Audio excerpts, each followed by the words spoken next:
말씀을 해주시면 좋겠습니다. 먼저 말씀을 물고는 우리 그 이종석 장관님 먼저 예 먼저 말씀해 주시죠. 질문 안 하시고 그냥 편하게 먼저 얘기하시죠. 자, 그러면 저 제일 먼저 중국 문제 좀 물어보고 싶어요. 동아시아 지역의 평화와 번영 얘기가 있는데 과연 동아시아 지역의 평화와 번영에 대해서 중국은 어떤 생각을 갖고 있냐?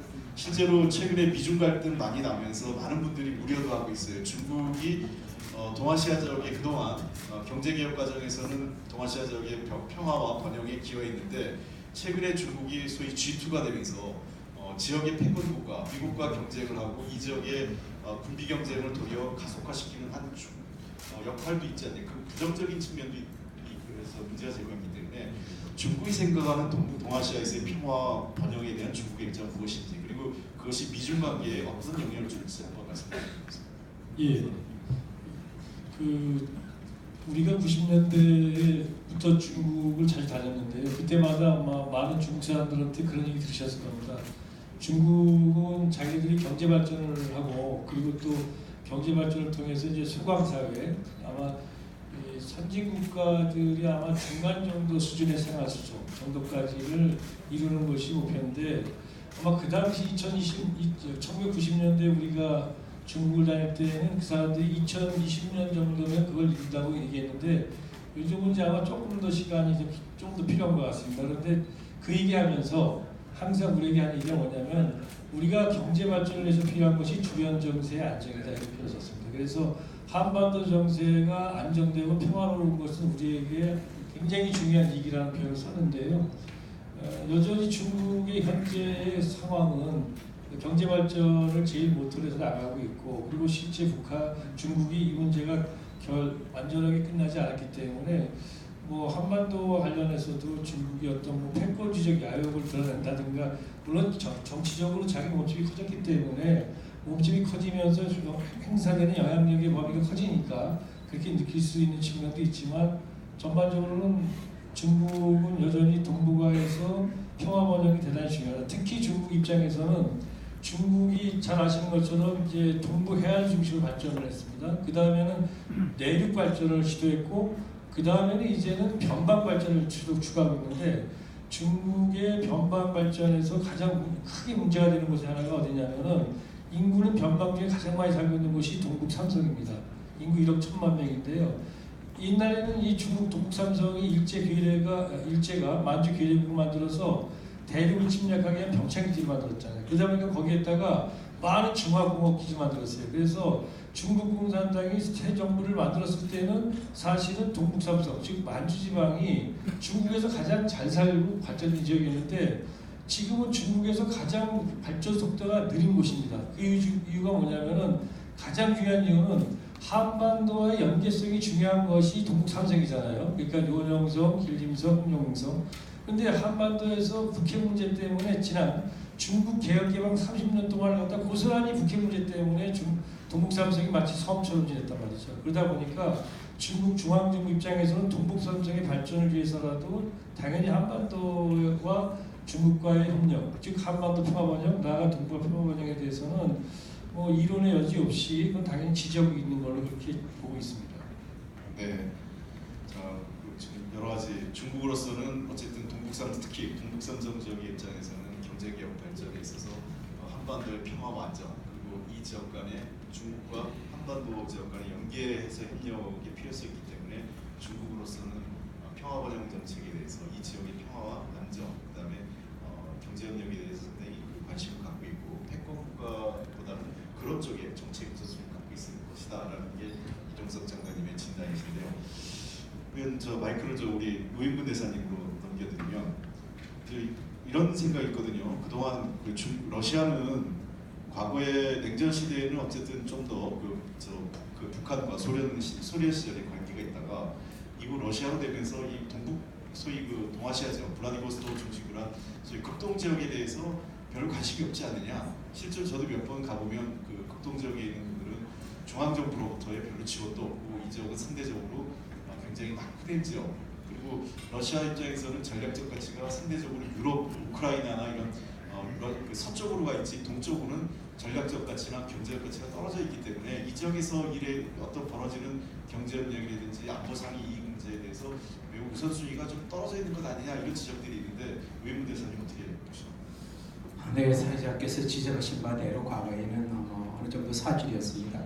러시아 특히 소비에트 유니언 시절에는 특히 러시아 극동지방 굉장히 홀대하고 소외받았는데 푸틴이 집권하고 나서 특히 뭐 최근 한 10년 사이에 표면적으로도 그렇고 실질적으로도 그렇고 푸틴의 소위 동방 정책이 표하는 바와 같이 러시아가 과거에 유럽 지향적이었다면 이제 동아시아 쪽에 아시아에도 굉장히 역점을 두고 있다 하는 건 뭐 가시적으로도 드러나 있고요. 실질적으로도 러시아가 과거에 이제 시베리아가 동토의 땅이지 않았습니까?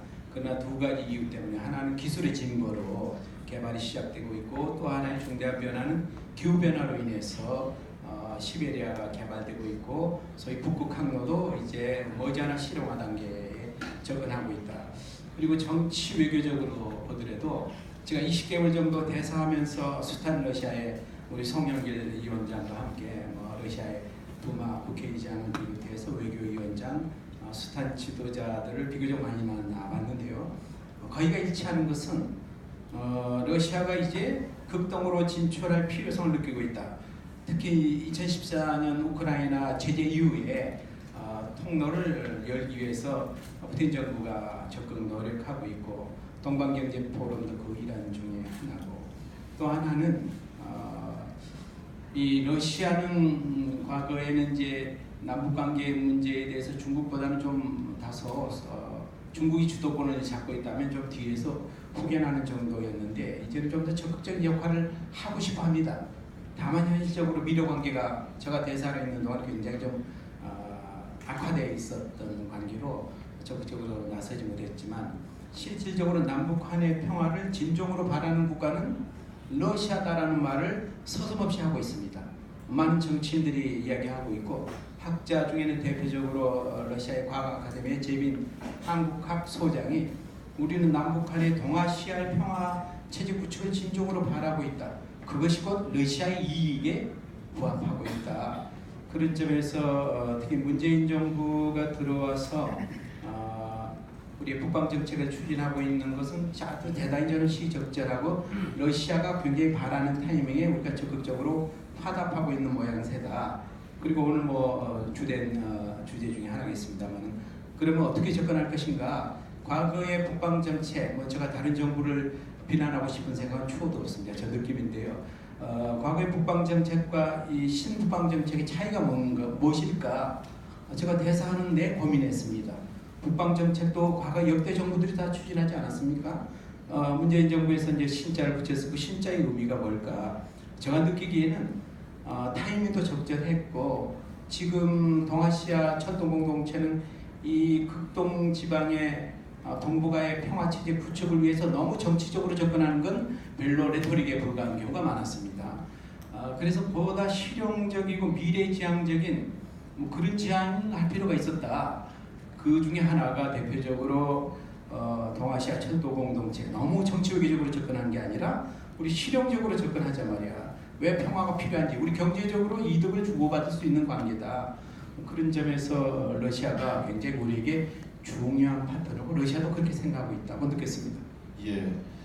자 그럼 다음 우리 이순 대사님 말씀을 드리는데 제일 요즘 궁금해합니다. 사실은 과연 이 아베 정부가 동아시아의 평화와 안정을 원하는지.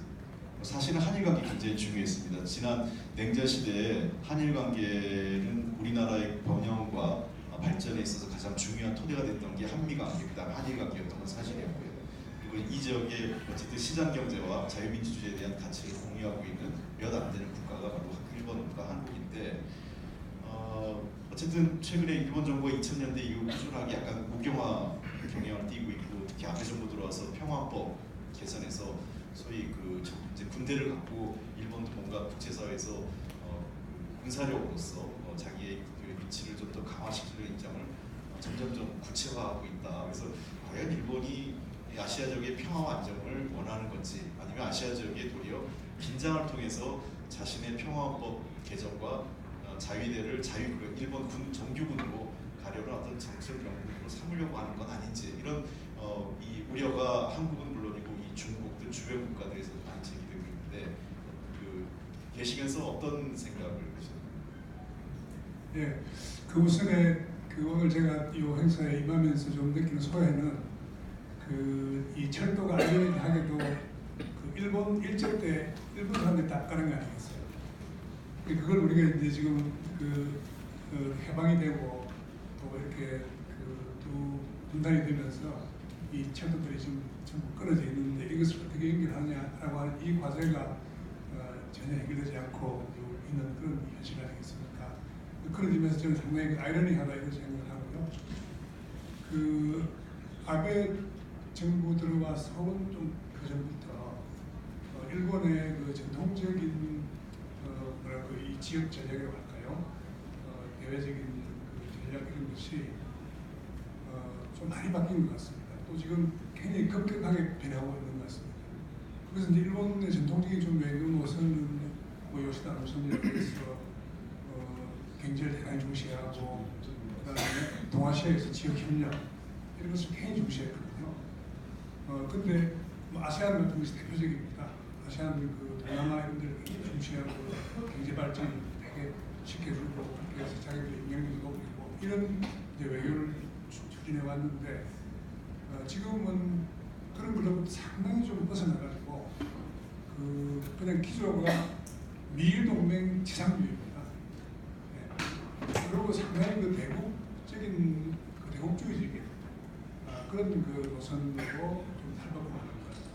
그러니까 주변국들하고의 안보 협력을 확대하는 거라든지 호주, 인도, 요즘은 또 인도 태평양 전략이라고 해서 미국과 이렇게 손을 잡고서 중국을 견제하려고 하는 그런 이제 노선으로 가고 그러니까 공동체 이 동아시아 공동체 논의 같은 것도 한 10년, 15년 전에는 도쿄에 가면은 전문가들이 많이 얘기하고 했거든요. 그래서 지금은 일체 그런 논의가 없고 아베 들어와서는 사실 우리 동아시아 지역에 혹은 동북아 지역에 북한하고의 계속 강경 정책 또 제재, 맥시멈 압박 이런 정책을 구사하면서 우리 한반도 평화 프로세스가 전혀 엇박자를 내고 그러면서 어떻게 보면 우리 지역의 신냉전 체제 같은 것을 구축하려고 하는 그런 동기가 강한 것이 아닌가 이렇게 설명할 수 있을 정도로 지금 아베 정부의 이 동아시아 지역 전략 노선은 굉장히 변화되고 이렇게 말할 수가 있고 이 한반도의 평화 더구나 통일 우리가 하나 되는 이런 것은 일본이 정말 바라지 않는 것 같아요. 제가 도쿄 갔을 때 처음 좀 놀라기도 하고 또 상당히 힘들었던 것은 문재인 대통령이 참 복잡하다. 또 중국에 굉장히 경사되어 있다. 그래서 제가 그 두 가지가 그렇지 않다. 물론 남북 관계를 개선할 수밖에 없는 입장이에요. 또 우리가 사드 배치 때문에 중국하고 지금 갈등이 엄청나게 벌어져서 그것을 어떻게 좀 치유하는 그런 외교적인 노력을 하고 있는데 중국 경사론이라고 하는 것은 다 프레임이다. 그런 얘기를 제가 많이 했거든요. 근데 그런 것들이 설득이 잘 안 되고 그렇습니다만 일본이 제일 지금 두려워하는 것은 우리 남북 관계가 잘 돼서 평화가 정착되고 또 좀 더 통합이 진전돼가지고 이것이 중국하고 같이 어울려졌을 때 자기들은 최악이다. 이런 시나리오를 걱정하고 있는 거고요. 지금 우리 지소미아 카드 같은 것을 쓰면서 여러 가지 얘기들이 많이 있습니다만 지소미아 같은 것도 이런 거 아니겠어요. 한국을 일본과 미국의 안보 협력 틀 속에 옆에 놓겠다. 이거거든요. 그래서 저는 지소미아 카드를 굉장히 지금 잘 쓰다고 보고 앞으로도 잘 써야 되는데 정확히 그겁니다.